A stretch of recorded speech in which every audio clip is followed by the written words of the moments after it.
Here we are now for our next session, which is going to be sort of a hybrid of panel and quick sort of throat clearing to let people introduce themselves and tell you what they're working on. Something I didn't mention explicitly last time, but I want to make sure happens this time. We do have a rather lively group of folks online, and I want to make sure that if people have questions for the panelists when we get to that, we also make sure to source from there as well. So please do put your questions there if you're online.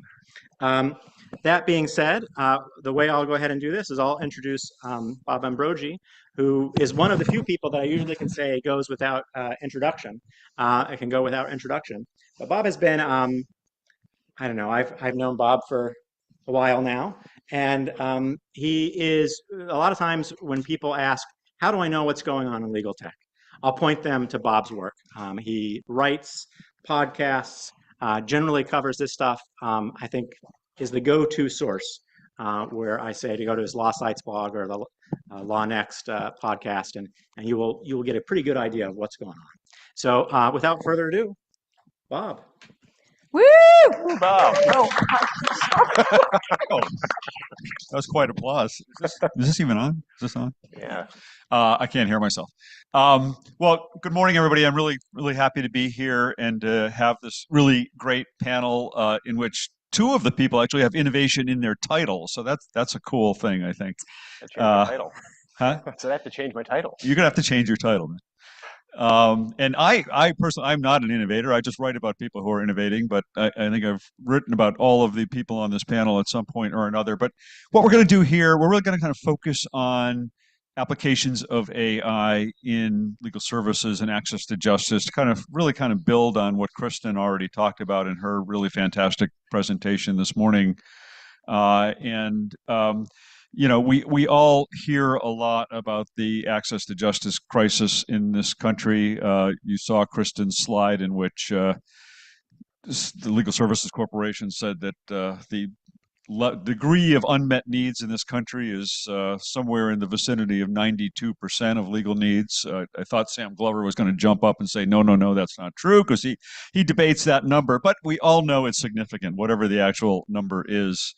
And I think there's a lot of interest now in generative AI in thinking about whether this technology has the capacity to make some meaningful dent in that. I've been covering legal tech for a long time, and we've been talking about access to justice for a long time. And frankly, the problem has only gotten worse over the years that we've been talking about it. And so I think there's a lot of hope that generative AI can really make a difference. So we're going to talk a little bit today about a couple of approaches to that. What you're going to see on today's panel is a series of three fairly brief presentations from the panelists.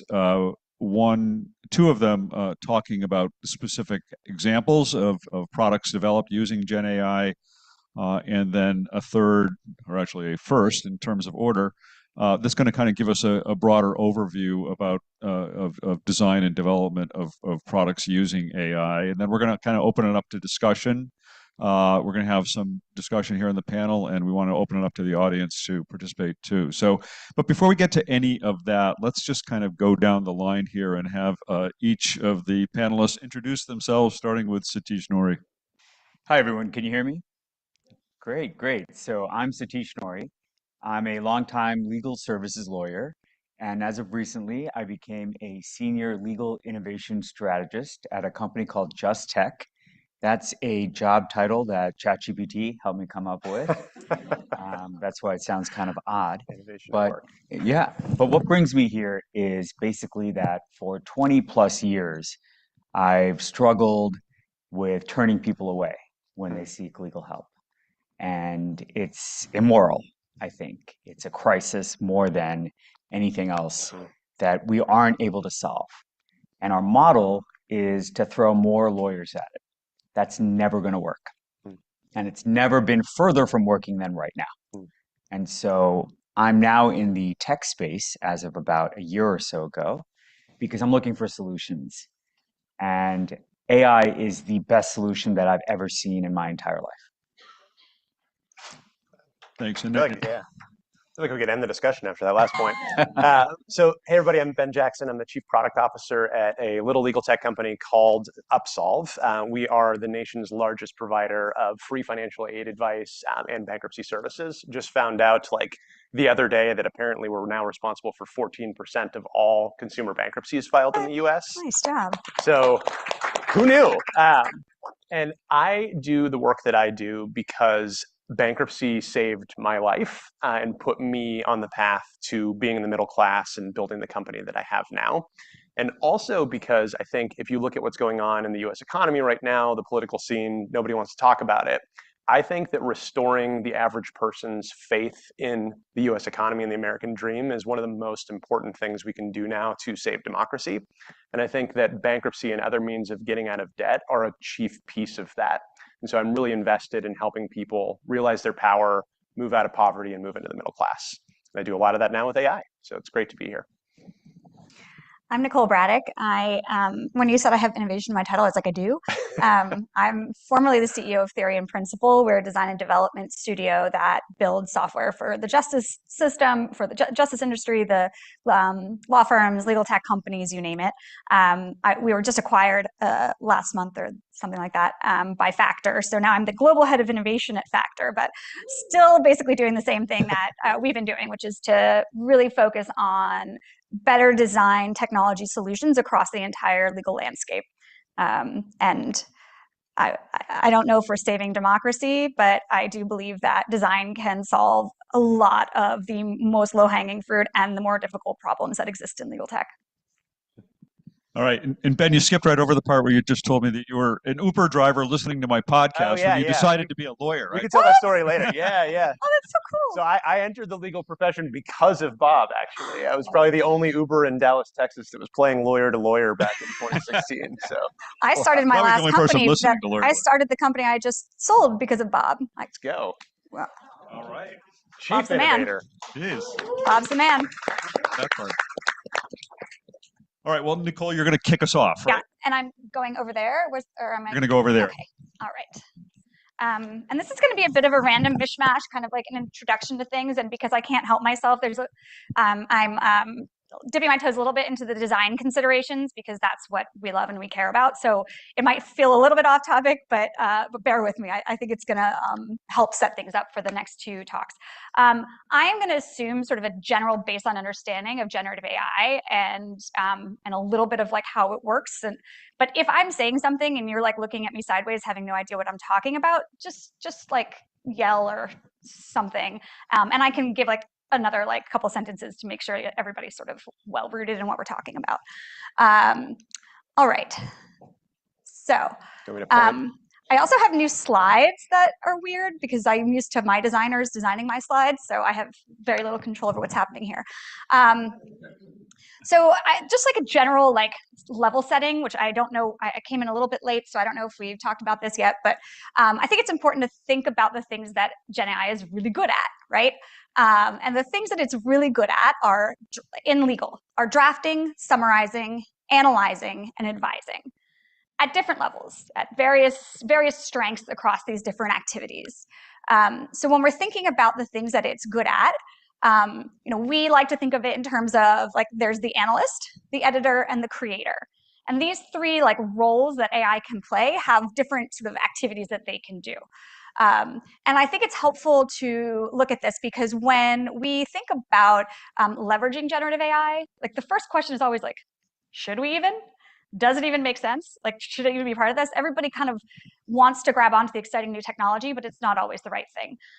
But these are the things that it tends to be very, very good at. So when we look at key areas of benefits to SRLs, particularly self-represented litigants, summarization is like one of the key things that is extremely useful about generative AI when we're talking about people who are trying to navigate a system that they don't understand, language they don't understand, right?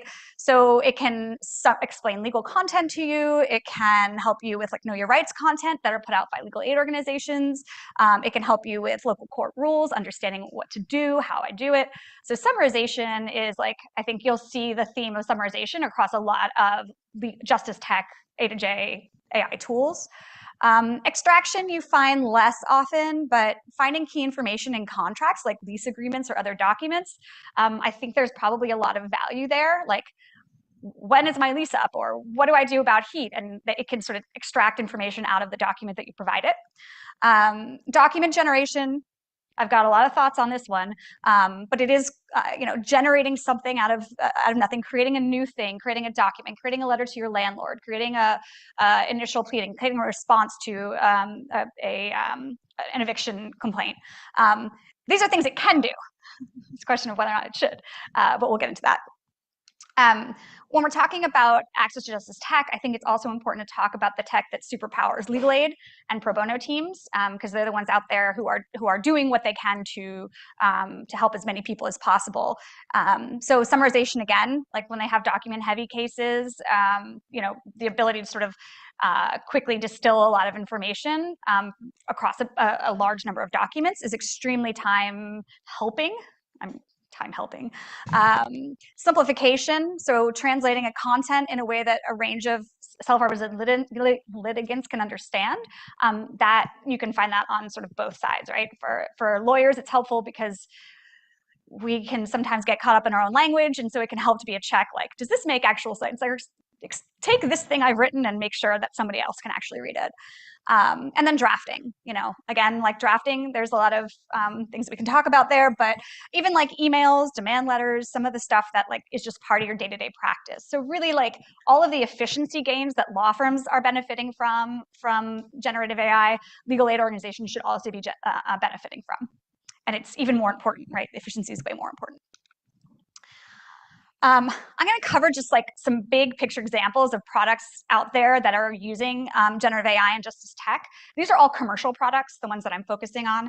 I know the ones that Kristen gave were legal aid projects, but these are more commercial products. I don't endorse anything here. I have not seen any of these. They're not my clients. So, but just wanted to give you a sense of the range of what people are working on.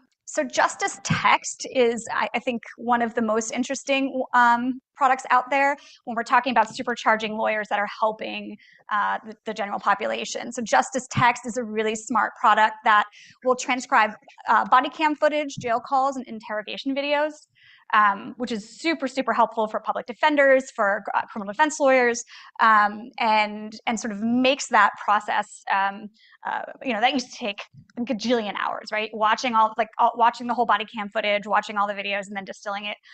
This does it for you in minutes. Describe.ai is a smart product that is just simplified legal research. Again, we talked about summarization being like a key benefit that AI offers to self-represented litigants. Describe AI is a free legal research solution, and it will give you sort of plain language information around what a case holds, or what's the relevance or importance of a case.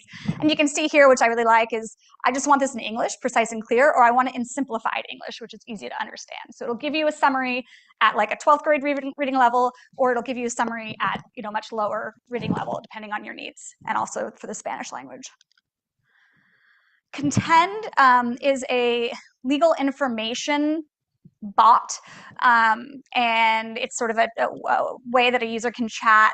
This is my I don't have heat in my apartment example, and it can draft documents for you to send to your landlord, that kind of thing. It can help you understand what the laws require. I believe this one's UK based, but don't quote me on that. I might be wrong. Open Pro Bono is also like a legal research and information site.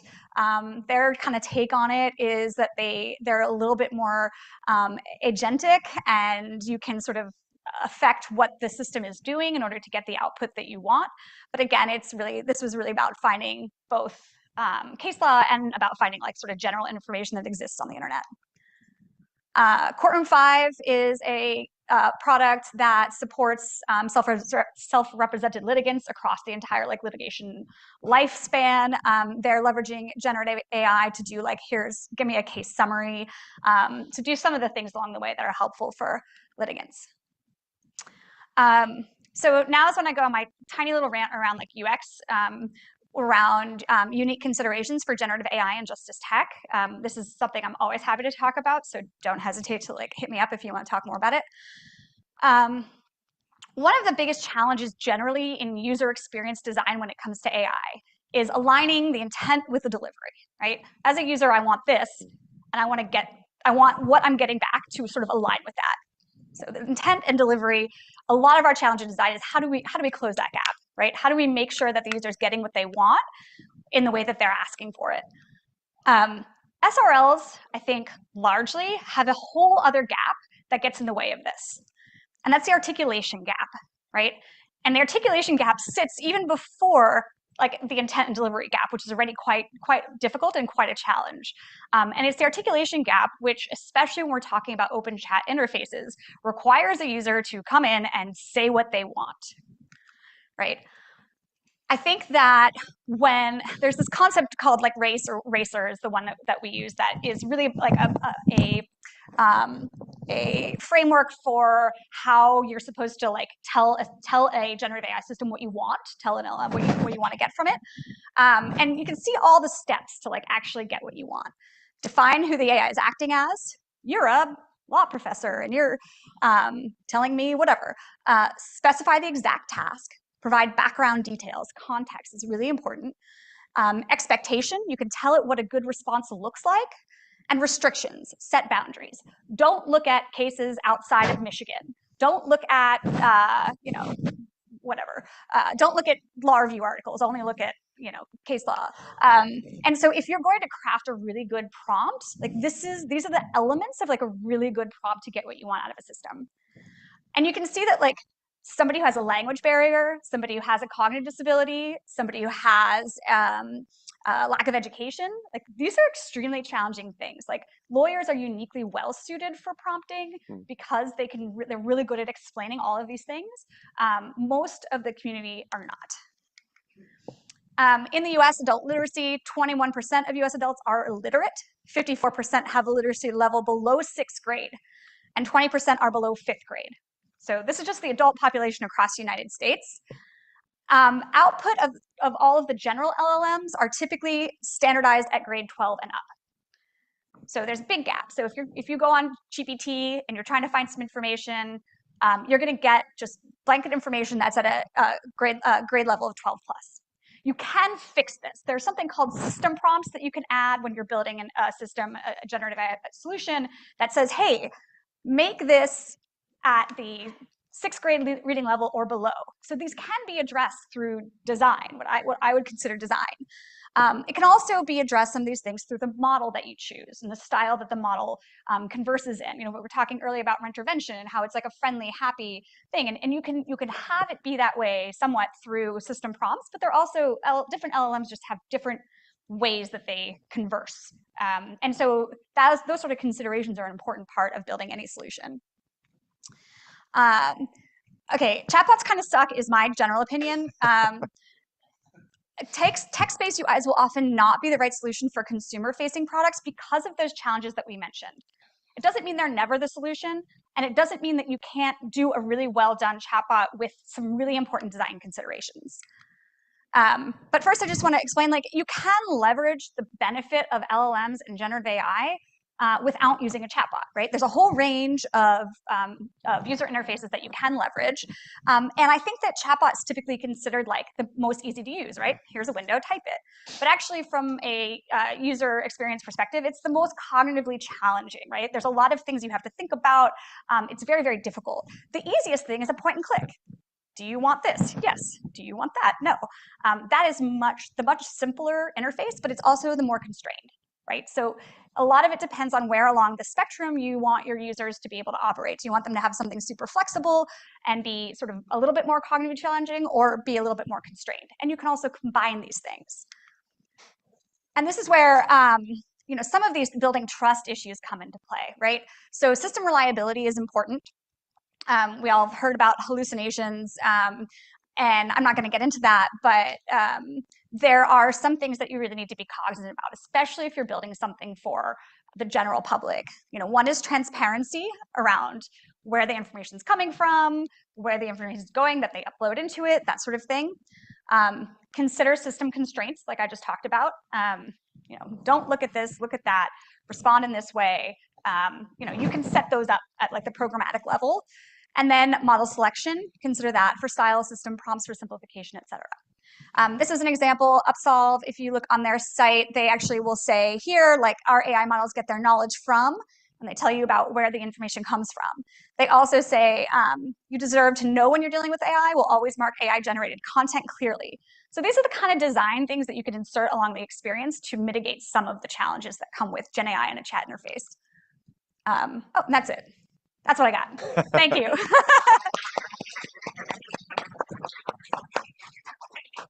Not sure we'll figure it out. All right. I don't know. Do we have them queued up in a particular order here? Or I have the remote, so I'll go next. Perfect. all right. A quick footnote. Exactly. Describe AI is Boston-based. They're a startup from the Boston area. They were in the legal. I was at the ABA Tech Show last week where I run a startup alley, and they were in the startup alley as a contender there too. So. Oh, look at that. Amazing. Okay, cool. Well, I feel like I got an introduction twice already, so I don't really need to introduce myself anymore. But I just want to start by saying, like, it's a real honor for me to be here. Not just because this is like another thing that I can add on my resume and be like, this is why you should bring me in, but because I didn't think that I was somebody who could ever, one, go to law school, or two, like, definitely not talk to people in a law school. I grew up poor, I stayed poor, and there was a point in my life where I had $60,000 in credit card debt. I had a job where I was making $20,000 to $30,000 a year, and I had really no prospects, because when you're spending, $1,800 to $2,000 a month on credit card interest, and you're not making much more than that, you're kind of stuck. And what I've come to learn in digging my way out of that is that there are millions of people in the United States who are in exactly that same position. And one of them is a woman named Keisha. Keisha had $30,000 in credit card debt. This was because she had a medical emergency. She was doing her best, living in Brooklyn, raising 3 kids, broke her leg, went into the hospital, put the whole thing on her credit card. And pretty soon that debt, which was grown at 29% interest every single year, resulted in her losing 25% of her wages to garnishment. She was stuck, and she really had no idea at all how to get out of that. And there are 64 million, depending upon who you ask, people in the United States who are just like Keisha, who are crushed under debt, whether that's credit card or otherwise, primarily because of unexpected financial shocks. Like, they got divorced and lost their income because of that. They had a medical emergency. It's generally speaking, not from, errant behavior or a choice to spend frivolously. Something happened to them and they ended up in debt. And 90% of all bankruptcy filings, bankruptcy being a process that lets you get out from under that consumer debt, are because of unexpected things like medical emergencies, job losses, or divorce. Which is why we created Upsolve. This is Upsolve V1, the free TurboTax for Chapter 7 bankruptcy that helps you fill out the forms, many of the times in different jurisdictions are around 100 plus pages, to file bankruptcy, simple human language, get you the result that you need, get you out from under that debt, and get you a fresh start. Our average user is just like Keisha, just like me. $22,000 in income, $48,000 in debt. I went to law school because I didn't want to be a mathematician. That math doesn't work. Like, you can't get out from underneath of that, no matter how hard you Dave Ramsey yourself and like debt snowball and try to work harder. And our audience is disproportionately Black and brown women. We have about a 35% representation, which is much more than the representation of those populations in the general US population. And now we're the nation's largest provider of nonprofit legal and financial information. Pause for applause and bow. Right now, we have about 2.5 to 3 million people a year who come to our website because they go on Google and they ask questions like, I'm being evicted, I have no money to pay this, what should I do? Or I'm being sued by Unifin for a debt that I don't owe, what should I do with that? We show up in Google because we invest a lot of time in content that answers these questions. They end up on our website, and then they find our free bankruptcy tool that allows them to file for Chapter 7 bankruptcy and ultimately get out from underneath of that debt. I think I've broken my clicker. Let's go to... Yep, we're stuck. We can drive through here. This works for me too. It was just a focus issue, I think. Oh, okay, perfect. And users that file bankruptcy with us tend to really love that experience. We've made it very, very simple. We've spent a lot of time, I know you've heard people talking about design language, doing things that feel accessible to someone that is struggling like Keisha was, right? 3 kids, 2 jobs. You don't have time to sit down and read legal forms. You need natural language that says, hey, Keisha, how much money do you make from X? Or do you have anybody else that gives you money instead of what tends to be on the forums? And users tend to love this experience because on average, we make them $118,000 better off over the next 10 years than they were before. And this is a function of the debt that they had and the interest that debt would have accrued over the next 10 years. I want you to look at that number for a second. $118,000 on average for any person who files bankruptcy. Compare this to any other socioeconomic mobility intervention. There's nothing that I know of that gives people $118,000. The average job training program increases somebody's income by $8,000 a year. We increase people's income by $118,000 over 10 years through a simple financial intervention through Chapter 7 bankruptcy. This results in us having a 211x ROI, meaning you give us $1, we make a low-income person 211 times wealthier than they were before. There's a recent LSC study that was published that showed that on average across the United States, we're really excited to report that legal aid has a 7x return on investment. Simple mechanisms like bankruptcy that are available that can be made more accessible through technology can have upwards of a 211 times intervention. Now, because of generative AI, we've been able to expand beyond just offering bankruptcy solutions to somebody. If you're in a legacy technology world like TurboTax, which is how we often refer, you're aimed at solving one problem, because anytime a piece of technology tries to solve more than one problem, it gets incredibly onerous, difficult to maintain, and generally speaking, wrong. Generative AI helps us really triage people into the right solutions for them. We can have a conversation that says, hey, Kristen, what is it that you actually need? What's going on? And they can respond to that and say, well, you know, I just lost my job. I'm being evicted. I have $100 in the bank. My aunt is yelling at me. It doesn't matter what you put in there. And we can parse out of that, okay, it seems like debt settlement might be the thing for you. Or it seems like bankruptcy might be the thing. Now let's enter our new tool. And through this, we've been able to help 127,000 people improve their finances, including 1,600 that filed bankruptcy last year, to an impact of $3.2 billion of economic mobility to date, and 800 million of that in the last year alone. But here's the problem. Huge numbers, wonderful impact, right? Very exciting. People don't actually finish our application, and many people don't actually use it. And this is the core of where I find generative AI to be so powerful. Now, when we talk about access to justice, we tend to frame it in three categories of solution. Better technology that allows you to access that justice in a more seamless way, better court systems and laws in the first place, and more lawyers.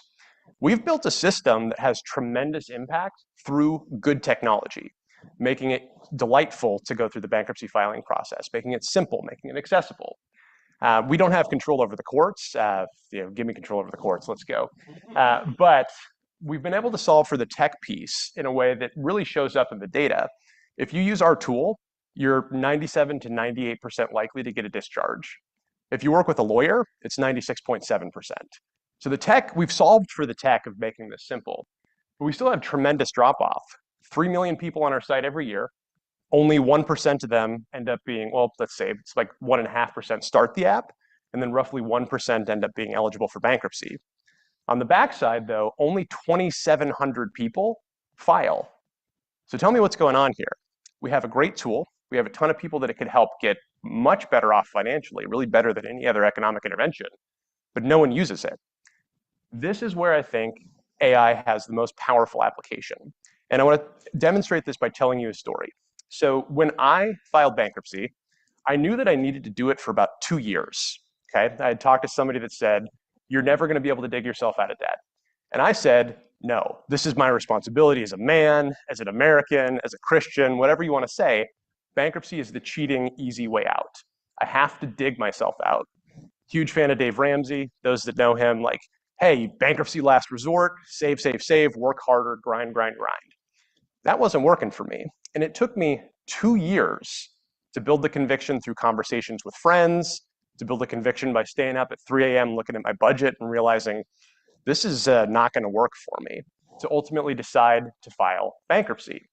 And I would pose to you all that Keisha, myself, and the 64 million people in the US who don't take advantage of something that can make them that much better off financially has to do with a struggle to build conviction.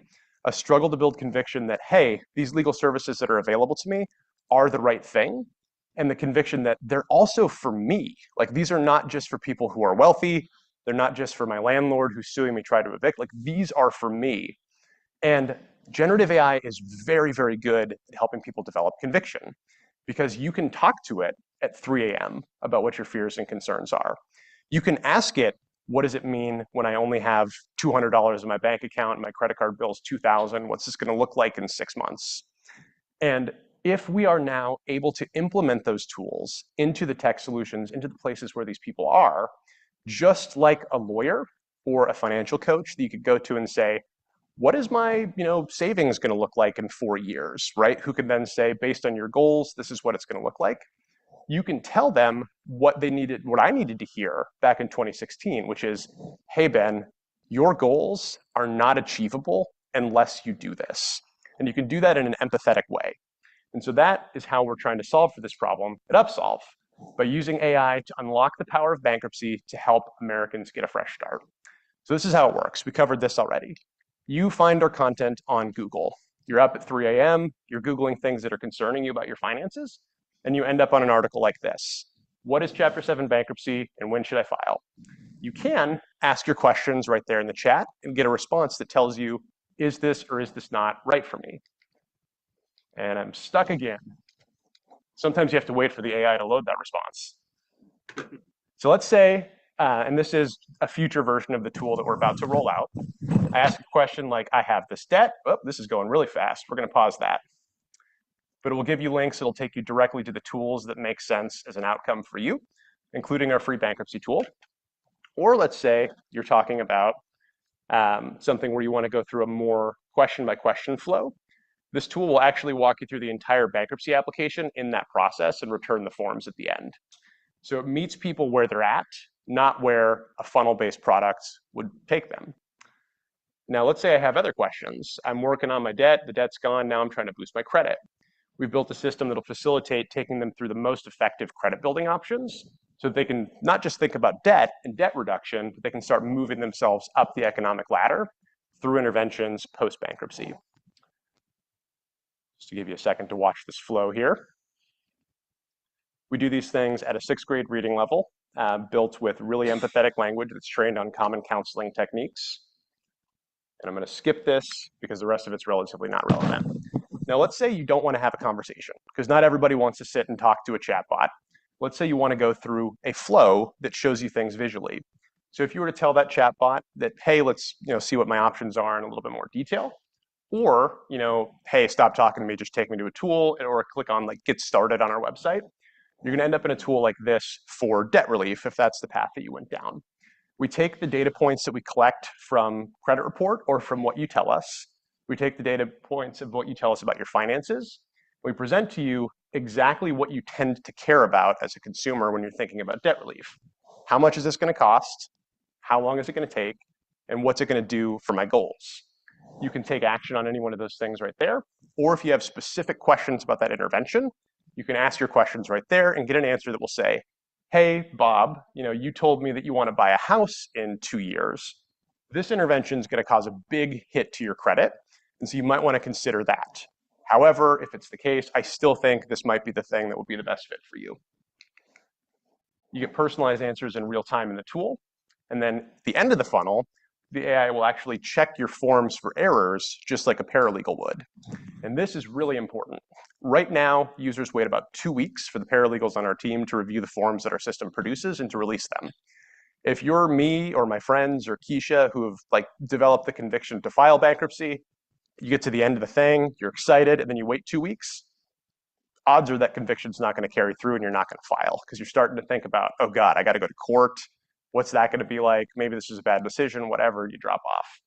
What this allows us to do is as you're going through the application, our AI can see what you're doing. It can read the data that you've entered. It can watch your mouse behavior on the screen. It can anticipate where there might be problems. And importantly, it can reference data that you enter on the 10th question back to what you entered on the 3rd question and tell you, based on what you've already done, this is likely the answer to this question. See what you want to do with that. And that allows us to get people their forms within 24 hours instead of 2 weeks. So we mentioned this already, Bill of Rights. I won't spend too much time on this. Thanks for giving me the preemptive strike on this. But it's really important when you have AI in this many steps of your funnel that it work in a way that is right for consumers, that protects them and is transparent. And so we only ever build AI that explains both the pros and the cons of a decision. It's only ever trained on expert-created content. So our AI only uses the website the information that's on our website written by lawyers to answer their questions. It explains its reasoning. So it'll say, hey, based on what you told me here, I think this is the answer to your question. And importantly, it keeps paralegals or other professionals in the loop. The end product is always seen by a paralegal, even if it's not line by line reviewed by them. And our goal from this, and we're actually trending in this direction, is to double our filings as a result of this. Now, here's what's crazy, just to talk about the massive impact you can have with these tools. This is only a 10% decrease in our drop-off. So if you can get into your funnel, get into your service delivery mechanisms, and implement relatively simple AI like that, you can double your impact pretty easily to the point where you can have a 330 times return in 1 year.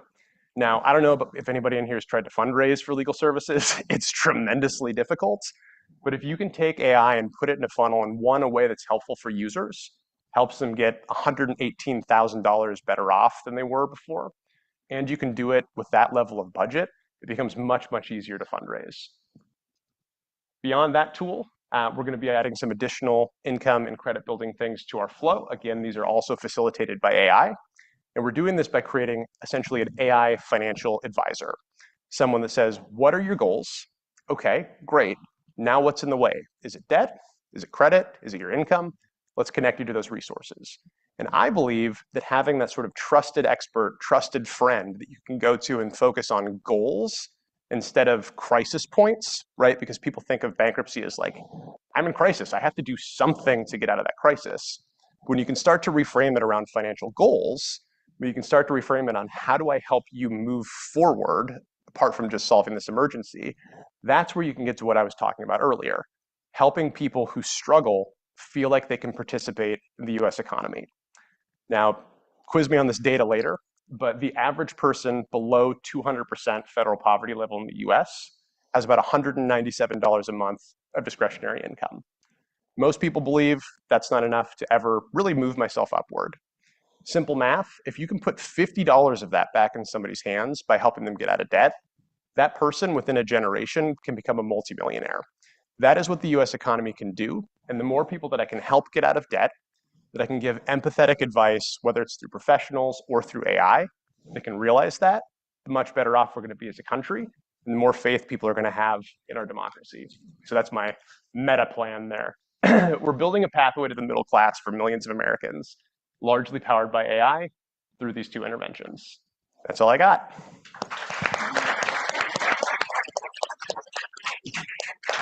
Just to point out, I guess the obvious there, but what I think is really interesting about what you did there is that you did not use generative AI to in some way reconfigure your core platform, Nope. your TurboTax for bankruptcy. You used it to kind of create this intelligence infrastructure around it and to enhance people's engagement and usership, Yep. right? Well, it's both and, because we find people where they are. Some people want to use a tool like our standard bankruptcy product, and so for that, we allow them to jump into it and continue on. Other people are like, through this conversation, I've given you all the data that you need to actually facilitate this, and they end up with the bankruptcy application completed right there in the chat. But the majority of them enter through a chat and then end up in our standard on Rails TurboTax tool. Yeah, and I don't know if you said this, but you save people $118,000 over the course of 10 years. You charge them a lot of money to use this service, Absolutely right? free, totally free products. Yeah. Great business model. I like I mean, exactly. Because All I mean, right. who has $2,000 for a lawyer when they're in $60,000 of credit card debt? I didn't. Okay, Sateesh. All right. Can you all hear me okay? So it's a real pleasure to be here. So many of my heroes are in this room, so I'm a little bit nervous. I'm going to violate a couple of golden rules today. One is never follow someone from Upsolve. I mean, that was just incredible. Every now and then I have a kind of lightning bolt moment when I hear a presentation, and that was one of them. The other rule is never do a live demo. I'm going to do that too. So let's see how it goes. So I gave you a little bit of an introduction about who I am earlier, but let me go a little deeper into it. I'm a legal services lawyer. That is my primary professional identity. and I've represented tenants in New York City for 22 years. During that time, I've represented on average 50 clients a year for about 20 years. So that's about 1,000 clients in the trenches in each of the boroughs in New York City. I can honestly say that I've never lost a case. I've come in second place many times. It's a terrible joke. Some of you have heard it before. I'm sorry about that. I have very limited material. But one of the things that drove me to become a lawyer is not that I want to work with other lawyers. They're generally miserable people. And I hate to say that at a law school, but we all know it's true. I went to law school to try to help people solve their problems. And one of the things I realized is that we will never have enough lawyers to solve the problems that people have in America. We've heard Kristen mention the 92% number. 92% of the civil legal justice problems in America go unaddressed. And guess what? As of January 20th, that problem is getting worse, right? We are not going to be able to fund our way with more lawyers to solve the problems that Americans face. And that's why organizations like Upsolve are so important. In my little world, I'm dealing with tenants. And in New York City, we have a right to counsel for tenants. We also have significant resources dedicated to rent assistance and other social services. So in total, we spend close to $1 billion annually on tenant services just in New York City. $1 billion annually. And yet, even today, I'm turning away sometimes 1 out of 2 people who come to seek my help. 1 out of 2 people. That's a huge problem. And if we're spending $1 billion and we can't solve that problem, what happens everywhere else? What happens when LSC funding is potentially cut? What happens when state and local governments cannot invest in these types of services? We cannot address this problem with lawyers. So another lightning bolt moment that I had is when I saw a demo about a RAG bot. And we all know what a RAG bot is, I'm assuming, retrieval augmented generation. And I think this is one of the best vehicles to deliver legal information to everyday Americans. And there's this new category that is perhaps a topic for a whole other conference, which is what I call actionable legal information. It kind of bridges the gap or the divide between legal advice and legal information. Legal advice violates UPL. Legal information does not. So what if we could provide actionable legal information to people like tenants in New York City who have immediate needs other than eviction? So let's say you get a lawyer for an eviction because there's right to counsel. What if you don't have heat? What if you have bed bugs? What if you have mold in your apartment? These are significant issues that impact the health, the livelihood, the well-being of millions and millions of people in New York City. And so let me do a little bit of a demo and show you what the difference is between what exists in the status quo and what Gen AI can offer. So the typical person in New York City might go to Google or Reddit or Facebook to search for answers about housing conditions.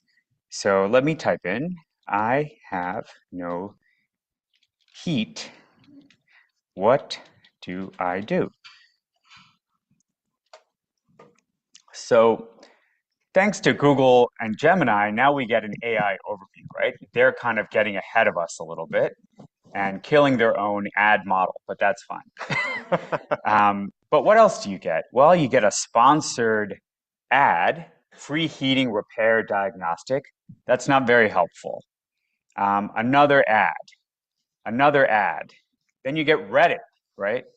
Now, Reddit is apparently the top source for legal information in America. The top source. It's not a court website. It's not a legal services website. It's not a courthouse office or a hotline. It's Reddit. So what do you get on Reddit? Who knows, right? It could be good, it could be bad. It certainly may not be specific to where I live in Brooklyn, New York. So I have to wade through. Then let's see, looks like another ad, another ad, another ad, and more ads, right? And so on. Then you get Quora, which is a lot like Reddit. So this is a big problem. And in New York City, when you go to a courthouse to seek information about getting heat, you're going to be in line behind a lot of people who are facing eviction, or people who've already been evicted, or people who owe tens of thousands of dollars in rent. And when I'm doing intake and triage, all of these people are equal to me because I don't know until I meet them what type of problem they're going to come to me with, right? That's not efficient. And so by the end of the day, or after hours and hours, I might see someone who just has a problem about heat, and they have vulnerable family members, young kids, elderly relatives, and I have to tell them, sorry, we can't help you. Come back tomorrow, or here's some self-help, right? I just wasted a ton of time for them, for myself, for the entire system, the process. So when you develop something that uses Gen AI, now this is an organization in New York City called Housing Court Answers. And they have a scrappy team of about 11 people, $1 million budget, nothing like Upsolve, I'm kidding. And I wish. they answer about 200 phone calls a day. Human people answer these phone calls. Half the phone calls are, where's the courthouse? What time does it open? What form do I use to file a case against my landlord? Sometimes they're not about housing at all. Or sometimes they're landlords saying, how do I evict somebody, right? So we thought using Gen AI to assist people who are seeking this type of legal help is very useful for several reasons. One, it solves the triage problem. Anyone who works in legal services has experienced the triage problem, which is triage takes up too much of our time and energy. It's not a good use of our time. The second problem that it solves is it gives people information in an area in which they can't otherwise access that information. I've already described going to the web is not helpful. Going to the courthouse means you're in line and you're going to be deprioritized because of the nature of your problem. But the third reason that Gen AI is so perfect for a question like repairs or questions about repairs is that it's relatively low risk, high reward. Upsolve is high risk, high reward, and that's fantastic. But when we were kind of wading into the Gen AI space, we didn't want to go into evictions because if we make a mistake, someone loses their home. But if we address repair issues, the worst thing that happens if we get something wrong, not that we will, is they're in the same place that they started, right? They just endure the same conditions for a little bit longer. So we built a tool called Roxanne. And for anyone over 40, the song by The Police, someone's singing it right now, popped into your head, and it's going to be in your head for the rest of the day. I apologize for that. Some of you may never have heard of the song Roxanne, and that's fine. I wanted to call this tool Repairosaurus Rex, and I had a little dinosaur with a toolbox. But Rex is a term of colonizers. And so I learned that is not a good word to use. So let's try the same question here in a ragbot. I don't have heat. You know, I'm going to spell it. Let me not take that risk. Sometimes I spell it wrong to show that it still gets it right, but hey, this is a live demo. What do I do? Okay. And so this is a tool powered by a tech company called Joseph, but there are many others like LawDroid. Tom Martin's here, and they do very similar. You saw the demo that of Leah, that's powered by LawDroid. So here is what I call actionable legal information. If you don't have heat, follow these steps. Track the temperature, notify your landlord, call 311, organize the neighbors, file an HP action. And you've seen this already in Nicole's demo, but RAGBots can show you the source material as well. So this is the knowledge base that I wrote particularly for this purpose, based on my years of experience as an attorney in this field. And if you really want to, you can search the content of the knowledge base itself to make sure that your answer is correct. One other thing that we wanted to make sure of is that people don't get misled if they ask a question that's outside of the scope of this particular RAGbot. So even though it says Roxanne, the repair bot, people may ask questions outside of that field, right? And we don't want them to be led astray. So what if I said, I have a pet snake? Am I to keep it? This has nothing to do with repairs, but what happens? What does the RAGbot say? It says, I'm sorry, I don't have an answer. And believe it or not, this took months and months of training to get the RAGbot to not make up an answer, because hallucination is a feature, not a bug. That's a whole other conversation, right? It's generating information. That's the default. So we had to train it to say, don't give an answer if it's outside of the scope. And so far, this tool launched on January 7th, and it's been used 2,000 plus times, which is modest, but we're building on that. We have no marketing budget, no advertising, and it's a bunch of volunteers that are building and maintaining this tool. So let me stop there, and I want to leave time for questions and answers as well. Thank you.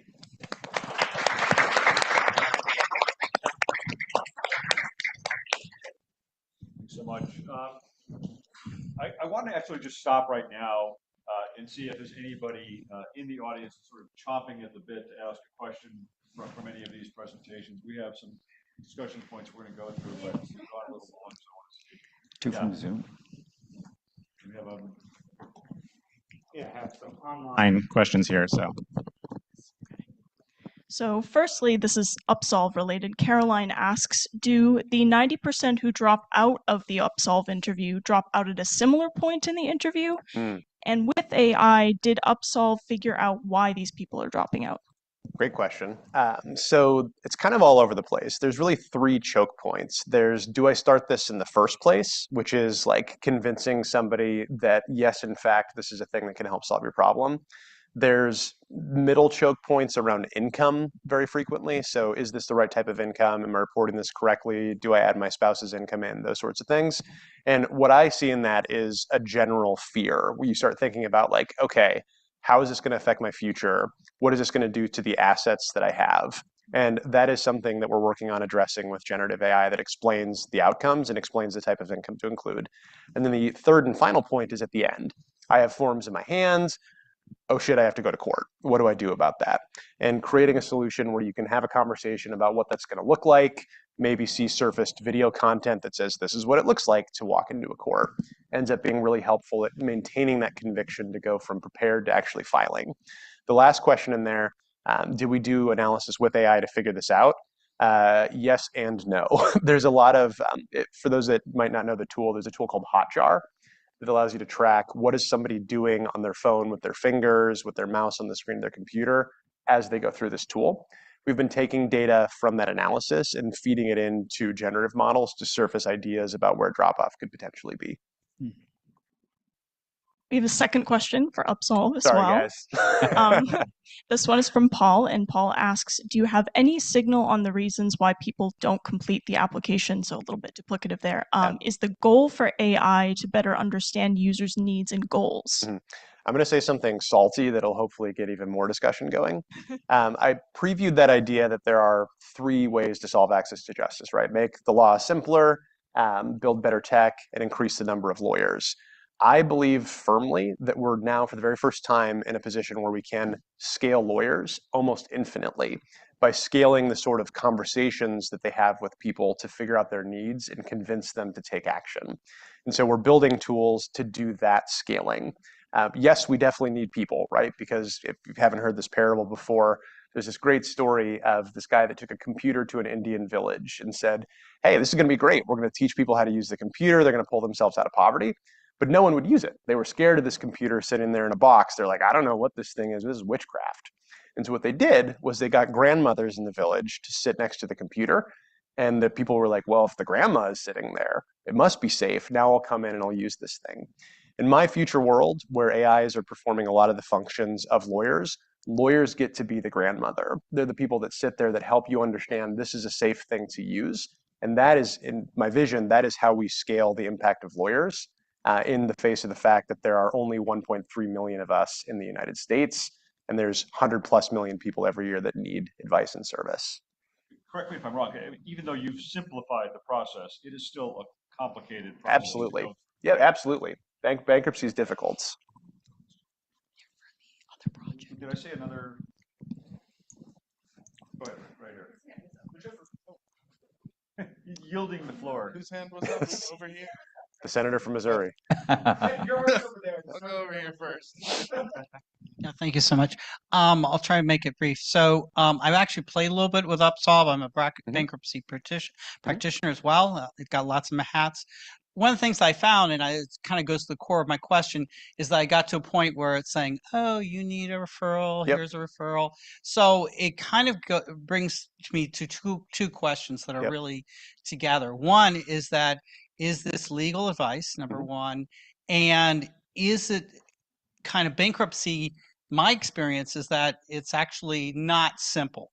So that to the extent that is it something that is not well suited to this particular platform, especially the simple Chapter 7s, and because you're not charging, is there some incentives, or you have to basically build in this model where you actually have to make some money off these people, and is that, how does that work out? Yeah, thanks for the question. So this is at its core, I think, a question about UPL and what can and can't you do for people in terms of pushing them or guiding them. Yeah. For those who don't know, UPL, unauthorized practice of law. These are regulations that exist that say there are certain things that you can do and can't do unless you're a licensed attorney. Now the problem is, it would be nice if they actually did say what those certain things are, but it's so broad and general as to be almost incomprehensible. And so what's been happening over the last few years is different people, including Upsolve, have been kind of pushing the boundary of what is UPL? What counts as something that only a lawyer can do? If you don't charge for it, does that get you out from under this? And too long didn't read version of this. UPL law is crumbling right now, because what is UPL in a world where anybody can go to ChatGPT and get a legal answer at any point of the day, and it doesn't even qualify itself as not being an attorney? So Upsolve has had the privilege of kind of being at the forefront of some of this legislation. There's a case going on in the Second Circuit in New York right now that's saying, like, there's a First Amendment reason that the government really should not be able to say what can and can't be done with a low-income person, especially when there's tremendous harm in preventing them from getting that advice and guidance. So I don't think UPL is much longer for this world, hopefully, fingers crossed, but there are also ways of skirting those UPL requirements. So two things that we've started doing are what's called empathetic framing and mathematical framing. So if I say, I'm a lawyer and you should do X, that's very clearly the unauthorized practice of law, because I'm not, right? And I'm putting myself forward as it. But if I do what a therapist would do, for example, and say, you know, Ben, that's really, really hard to be in that position. What I would consider doing if I were you is this. I've seen people that have gone through this process and they've gotten some relief from doing that. Are you interested in learning more about that? That empathetic framing is starting to emerge as not UPL. And we're potentially working on a case to set precedent around that as well. The other is mathematical framing. It's fairly clear that if you term things in terms of math, it's financial advice and not legal advice. So if I say, you have $100,000 in debt, Ben, and you're spending $3,000 a month in interest, your take-home pay is $2,000 a month, this doesn't have any room. Bankruptcy is a way that that debt can go away. Are you interested in considering that?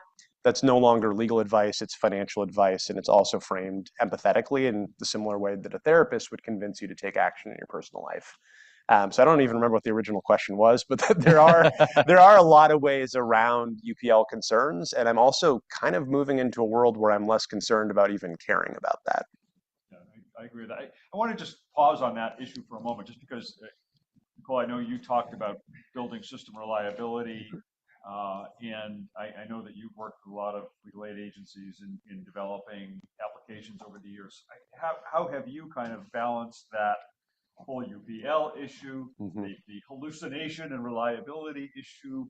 How do you think about that? How do you tackle it? And I'd like to hear from Sateesh too on it. Yeah, I mean, it's a combination of like programmatic adjustments and limitations. I think, I forget who said it, but their product is sort of, oh, yeah, I think it was you, your product is designed to say, like, I don't know anything about that. Don't ask me about that. And those can all be like done programmatically. So there's programmatic limitations that you can set on products that help.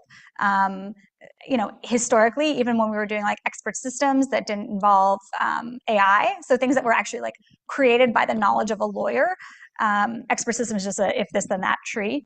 We would still indicate there like this is not legal advice, and we try to stay like on the side of here's information about your situation that might be helpful. I mean, very similar to what Ben was saying.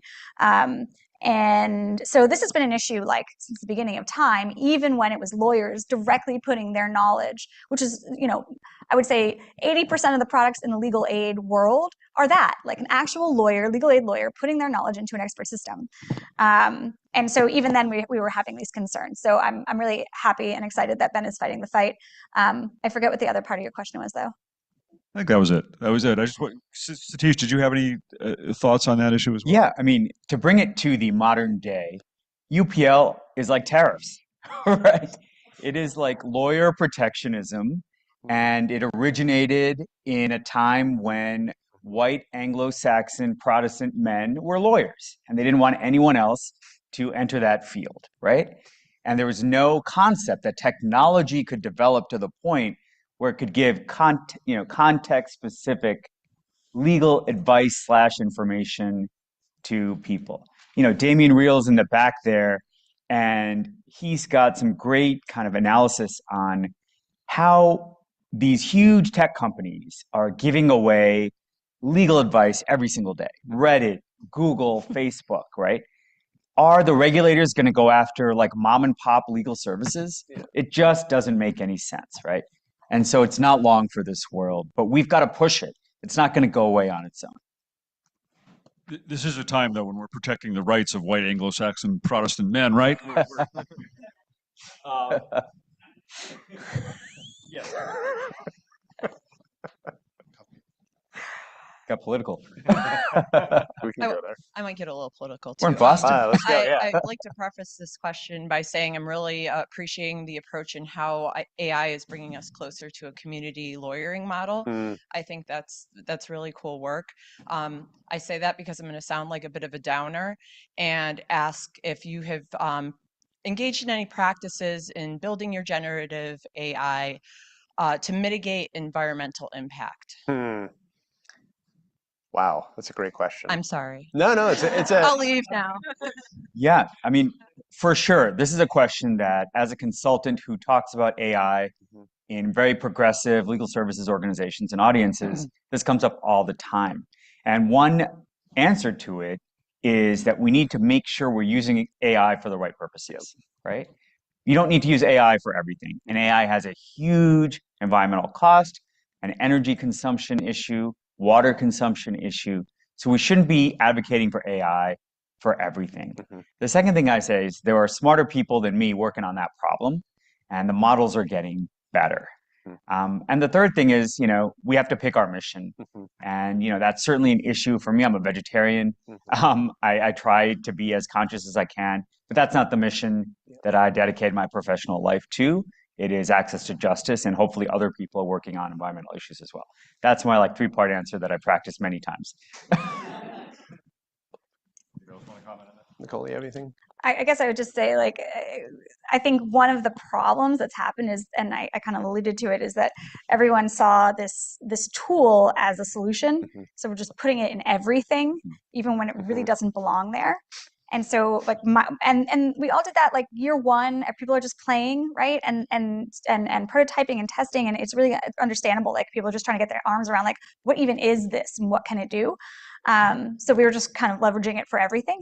I think now is time to like sit back a little and think more from a product perspective of like, okay, what is actually the problem we're solving here? What is the goal of this product? What are we trying to get people to do?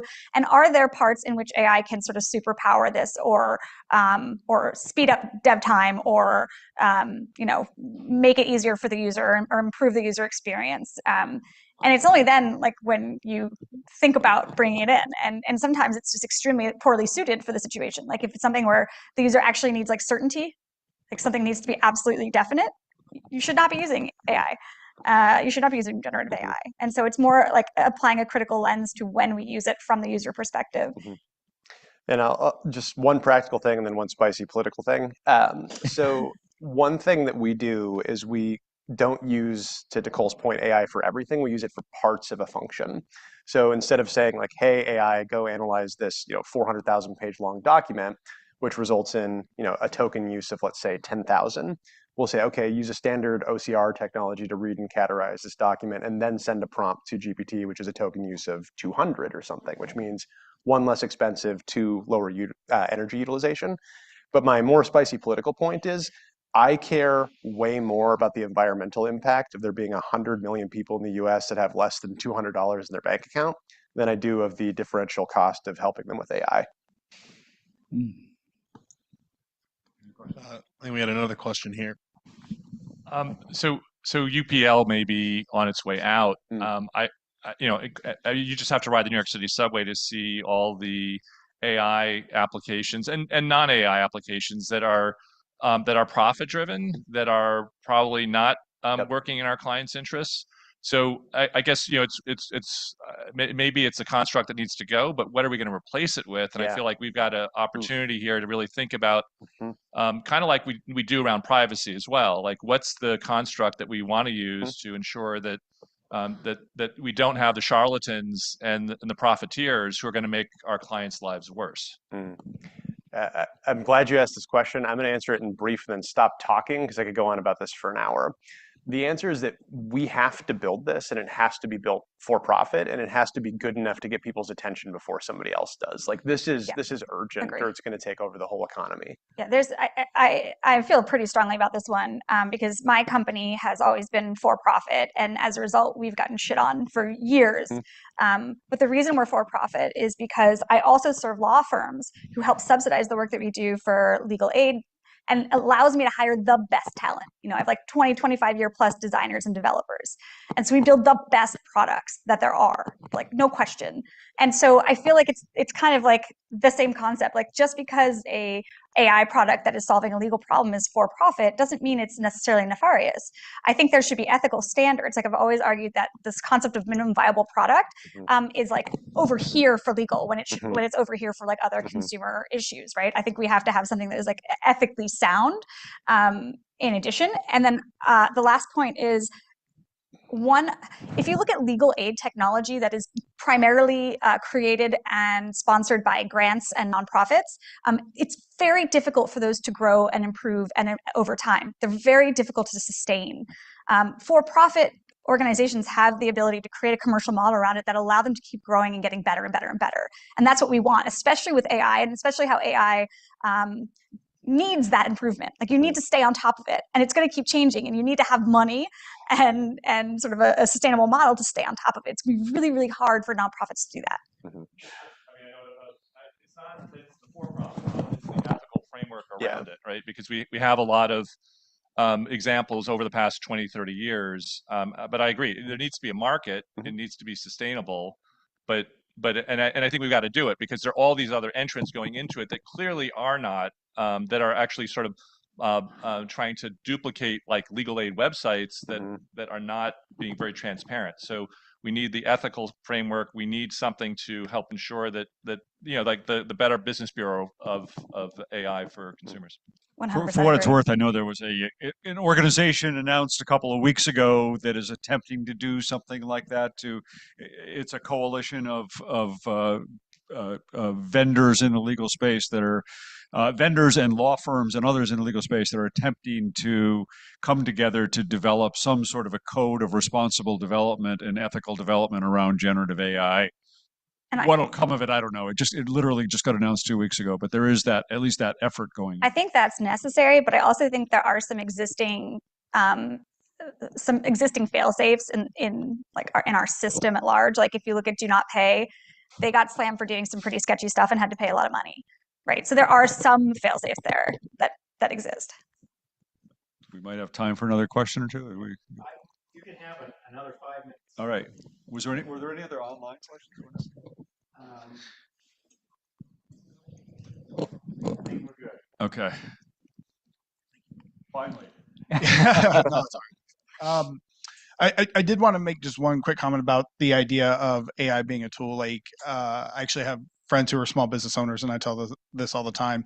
It is a tool. It is not meant to be the end-all, be-all for whatever you're using. So I think that's super important to share with people, especially as you're getting used to it. I do automation for my company, and people all the time come to me. They're like, "Why are you reading documentation? Why don't you just use AI?"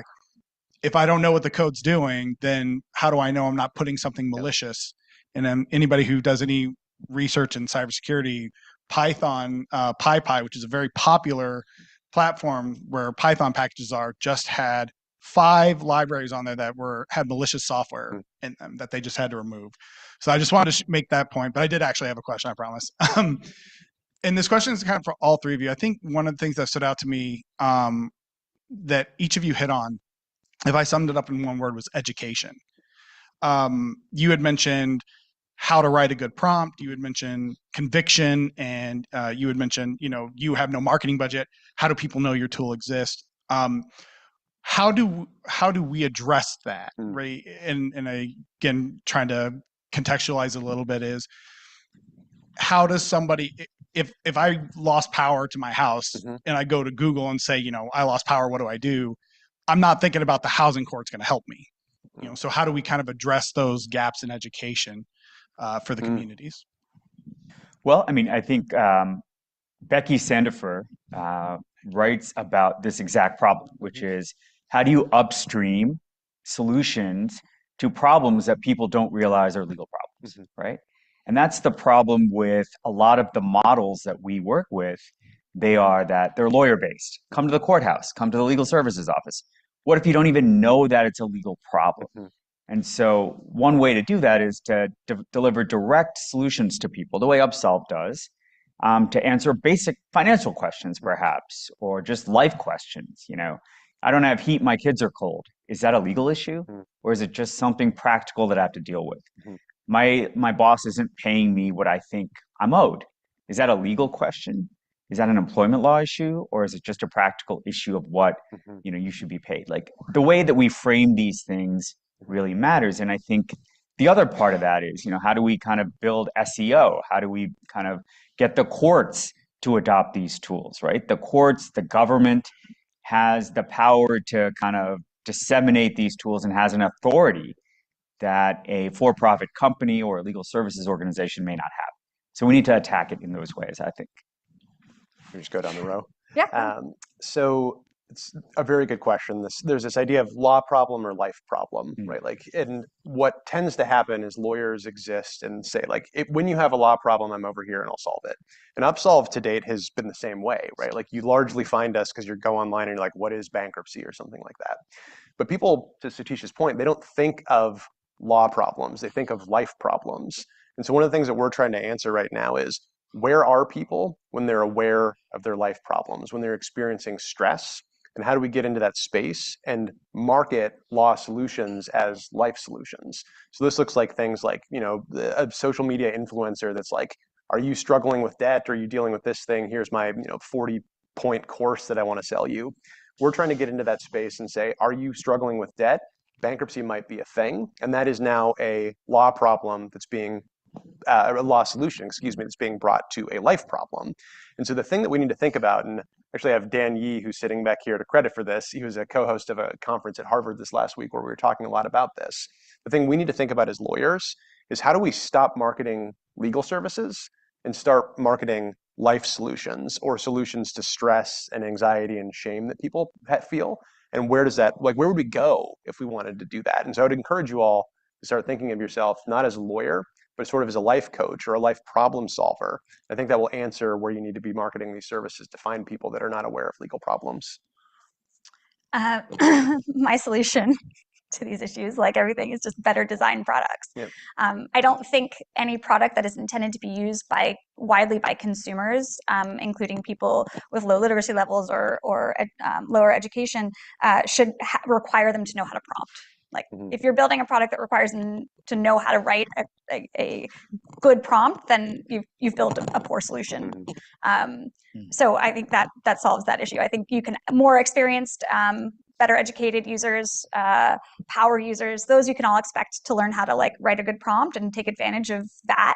But you can't expect day-to-day users to do that. And I think also I've always championed this concept of like passive law. How we need to like be giving like passive justice to people, where we're like alerting them almost to problems that they don't know they even have. Never mind like that they're not legal problems, but like, for example, we built a product for an organization called Lift Wisconsin, and all the user has to do is put in their first name, last name, date of birth, and we go and scan like all existing data that we can, court records, records from child support records, all of that, and we tell them like, hey, did you know you have 2 license suspensions? You may not know that. Let's walk you through how to resolve that problem. So these are things that dramatically impact people's lives, but they may not even know exist. Or like, did you know that you're paying X amount for child support, but based on what we're seeing is like, it can be more sustainable if you made these adjustments to your calculation or whatever. So a lot of it is like, how do we build products that intercept people and advise them based on things that are happening in their lives? I'm very, very interested in that. And some of that is having like humans in the loop too, which I think will never not be needed. All right. Well, thank you very much to our panelists. This has been really interesting, and I appreciate all of your insights and hard work that you're doing here.